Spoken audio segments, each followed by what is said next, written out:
Welcome to Panu Fairy Tales. बहुत समय पहले की बात है। एक दूरस्थ राज्य में एक दयालु राजा और रानी रहते थे। उनके 8 बच्चे थे, 7 राजकुमार और सबसे छोटी एक राजकुमारी। राजकुमारी का नाम एलियाना था। वो बहुत कोमल हृदय, बुद्धिमान और साहसी थी। उसके भाई उसे बेहद प्यार करते थे। एक दिन राजा शिकार के लिए जंगल गया। वहाँ उसकी मुलाकात एक जादूगरनी से हुई जो सुंदर स्त्री के रूप में छिपी हुई थी। वो राजा से विवाह करना चाहती थी, पर राजा ने इनकार कर दिया।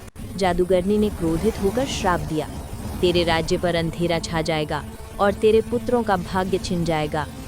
कुछ समय बाद रानी बीमार होकर चल बसी और महल में शोक फैल गया।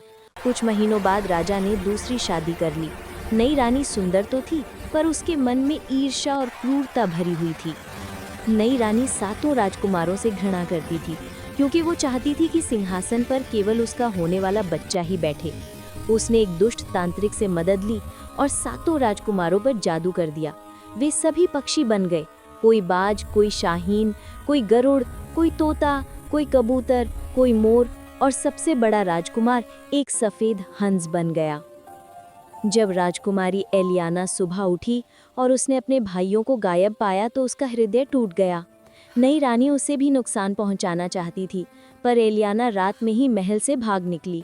वो जंगलों, पहाड़ों और नदियों को पार करती अपने भाइयों की खोज में निकल पड़ी।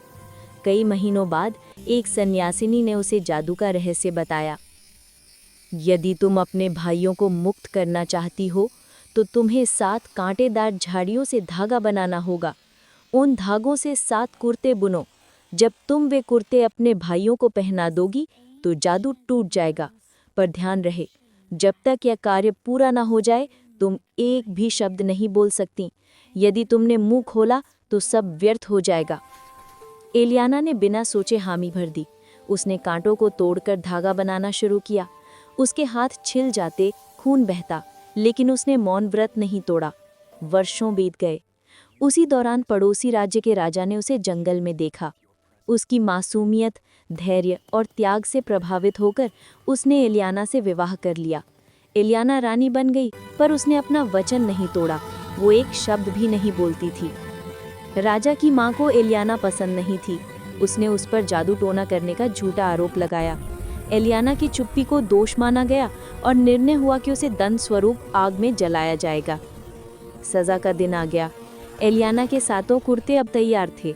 जैसे ही उसे आग के ढेर पर बैठाया जाने लगा, अचानक आकाश से 7 पक्षी उतरे।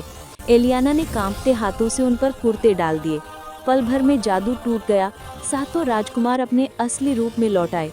सबसे बड़ा राजकुमार आगे बढ़ा और गरज कर बोला, हमारी बहन ने हमारे लिए अपना सर्वस्व त्याग दिया। उसने अत्याचार सहा, पर वचन नहीं तोड़ा। राजा को पूरी सच्चाई पता चली। उसने अपनी माँ के दुष्कर्मों के लिए उसे दंड दिया और एलियाना से क्षमा मांगी। नई रानी का जादू हार चुका था। राजकुमारी एलियाना के प्रेम, साहस और बलिदान ने न केवल अपने भाइयों को बचाया, बल्कि राज्य में प्रकाश और शांति भी लौटा दी। उस दिन से एलियाना को त्याग की देवी कहा जाने लगा। 7 भाई जीवन भर अपनी बहन की रक्षा और सम्मान करते रहे।